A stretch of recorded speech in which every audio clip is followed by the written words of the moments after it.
alokatif. Perkenalkan, nama saya Najwa Asfia dengan NIM 2301010020061 dengan jurusan Pendidikan Bahasa Arab. Di sini, kami ingin menjelaskan apa itu penelitian kuantitatif, kemudian jenis-jenis penelitian kuantitatif, metode eksperimen. Nah, di sini saya akan membacakan hasil penelitian dan hasil diskusi kami. Yang pertama itu ada penelitian kuantitatif. Nah, apa itu penelitian kuantitatif atau pendekatan rasional empiris? Yang mana ini dijelaskan disebut sebagai kuantitatif. Nah, yang pertama itu adalah penelitian ini dimulai dengan kajian teoretis untuk dasar rasionalitas, yang mana penelitian ini akan menghadapi permasalahan yang harus dikaji secara teoritis, kemudian dicari dasar-dasarnya secara rasionalitas berdasarkan teori. Yang kedua itu ada merumuskan hipotesis sebagai kesimpulan sementara. Di sini akan ditentukan kesimpulan sementara atau permasalahan untuk merumuskan hipotesis. Dan dari pengumpulan data empiris untuk menguji hipotesis. Nah, pengujian hipotesis ini diperlukan aktivitas pengumpulan data, yang mana data ini adalah data empiris. Kemudian selanjutnya adalah analisis menentukan hipotesis diterima atau ditolak. Yang mana ini dilakukan untuk kemudian disimpulkan. Nah, ini adalah definisi pendekatan rasional empiris atau penelitian kuantitatif. Selanjutnya itu ada keuntungan dan kelemahan pada pendekatan kuantitatif. Nah, keuntungan yang pertama itu adalah data empirisnya itu akurat, kemudian valid, dan reliable. Kemudian yang kedua itu ada kesimpulan terarah dan terukur. Nah, itu adalah keuntungannya. Kemudian yang kelemahannya itu adalah yang pertama itu rasionalisasi data terbatas oleh paradigma teori. Kemudian yang kedua itu ada cenderung memverifikasi teori yang sudah ada. Nah, itu adalah keuntungan dan kelemahan penelitian kuantitatif. Selanjutnya, ada beberapa jenis-jenis penelitian kuantitatif. Seperti yang sudah terpapar di PowerPoint, ada survei, expose factor, eksperimen, kemudian policy research, action research, evaluasi, analisis isi. Kemudian menurut Sodik itu ada survei, eksperimen, kemudian menurut Raksu itu ada eksperimental dan non-eksperimental.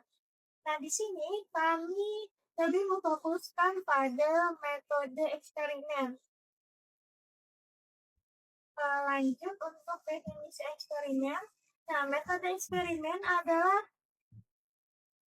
bagian dari penelitian kuantitatif yang menguji hubungan sebab akibat dengan memberikan perlakuan pada satu kelompok dan membandingkannya dengan kelompok kontrol. Nah, peneliti mengontrol variabel luar agar perubahan yang terjadi benar-benar berasal dari perlakuan. Bentuknya meliputi two eksperimen, quasi eksperimen, dan single subject. Nah, metode ini menghasilkan data yang kuat, tetapi memerlukan kontrol dan perencanaan yang sangat ketat. Nah, itulah definisi dari eksperimen.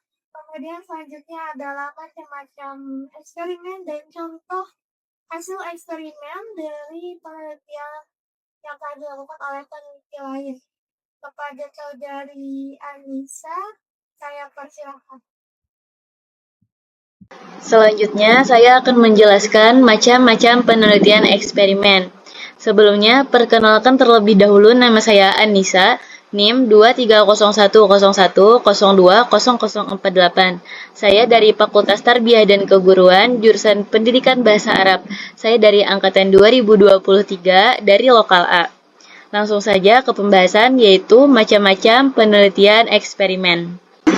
Secara keseluruhan, desain eksperimen terbagi menjadi 4 jenis, yaitu yang pertama ada pre-eksperimental, true eksperimental, faktorial eksperimental, dan quasi-eksperimental. Nah, saya akan menjelaskan terlebih dahulu dari pre-eksperimental. Nah, ini adalah desain eksperimen yang paling sederhana karena kontrol terhadap variabel luar masih lemah dan biasanya tidak ada randomisasi. Nah, mengapa disebut dengan pra-eksperimen? Karena hasilnya belum sepenuhnya bisa membuktikan hubungan sebab akibat. Nah, adapun contoh-contoh desainnya yaitu yang pertama ada one-shot case study, yang mana kelompok diberi perlakuan, lalu langsung diukur hasilnya tanpa pretest. Contoh, mengajar dengan media baru atau metode baru, lalu langsung tes hasil akhirnya. Lalu yang kedua ada one group pretest post-test, yang mana ada pretest sebelum perlakuan dan ada post-test setelah perlakuan. Contoh, tes awal, lalu perlakuan, lalu tes akhir. Lalu yang ketiga ada in-touch group comparison, yang mana pada desain ini terdapat satu kelompok yang digunakan untuk penelitian, tetapi terdapat dua kelompok, yang mana setengah kelompok untuk eksperimen dan setengah kelompok sebagai kelompok kontrol atau tidak ada perlakuan. Selanjutnya, jenis yang kedua yaitu true experimental, yang mana ini merupakan jenis desain eksperimen yang paling kuat dan paling valid. Kenapa? Karena memenuhi 3 syarat, yaitu yang pertama ada kelompok eksperimen, yang kedua ada kelompok kontrol, dan yang ketiga ada randomisasi atau pengacakan peserta. Nah, adapun contoh-contoh desainnya yaitu ada post-test only control group design, yang mana dua kelompok dipilih acak, tidak ada pretest, hanya post-test untuk melihat perbedaan hasil. Lalu yang kedua ada pretest post-test control group design, yang mana kedua kelompok ada eksperimen dan kontrol, lalu keduanya pretest dan post-test, dan kelompok dipilih secara acak atau random. Jenis yang ketiga yaitu faktorial eksperimental, yang mana desain ini digunakan jika penelitian memiliki lebih dari satu variabel perlakuan atau treatment, yang mana kelebihannya tidak hanya melihat pengaruh masing-masing perlakuan, tetapi juga interaksi antar perlakuan. Lalu jenis yang keempat yaitu quasi-eksperimental, yang mana desain ini mirip dengan true eksperimen, tetapi tanpa randomisasi. Nah, mengapa tanpa randomisasi? Biasanya karena peneliti tidak bisa mengacak peserta. Misalnya, kelas di sekolah sudah terbentuk. Nah, adapun contoh-contoh desainnya yaitu yang pertama ada time series design, yang mana melakukan pengukuran beberapa kali sebelum perlakuan, memberikan perlakuan, lalu mengukur beberapa kali lagi setelah perlakuan. Lalu yang kedua ada non-equivalence control group design, yang mana ada kelompok eksperimen dan kontrol, ada pretest dan post-test, tetapi kelompok tidak dipilih secara acak. Nah, mungkin itu penjelasan dari macam-macam desain penelitian eksperimen. Adapun contoh penelitian eksperimen yang kami temukan di dalam jurnal yang terdapat pada artikel yang berjudul Pengaruh Penggunaan Media Flashcard Terhadap Penguasaan Kosakata Bahasa Arab Siswa Madrasah Ibtidaiyah.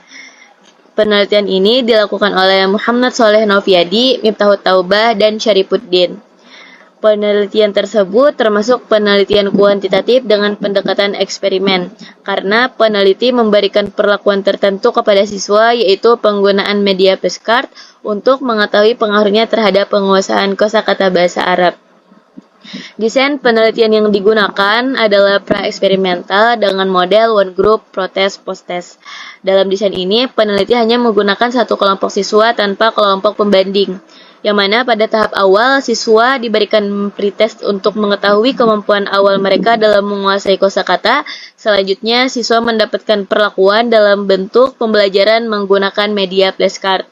Nah, setelah perlakuan selesai, peneliti memberikan post-test untuk melihat perubahan kemampuan setelah menggunakan media tersebut. Nah, berdasarkan hasil pengumpulan data, rata-rata nilai pretest siswa adalah 55,88%. Setelah diberikan perlakuan dengan media flashcard, nilai rata-rata post-test meningkat menjadi 87,12%. Nah, peningkatan yang signifikan ini menunjukkan bahwa media flashcard memberikan dampak positif terhadap peningkatan penguasaan kosakata bahasa Arab. Nah, jadi dengan demikian, penelitian ini menjadi contoh yang jelas dari penelitian eksperimen karena terdapat perlakuan, pengukuran sebelum dan sesudah perlakuan, serta analisis perbandingan yang menunjukkan efektivitas penggunaan media flashcard dalam meningkatkan kemampuan kosakata bahasa Arab siswa. Nah, mungkin cukup sekian penjelasan dari kami. Wassalamualaikum warahmatullahi wabarakatuh.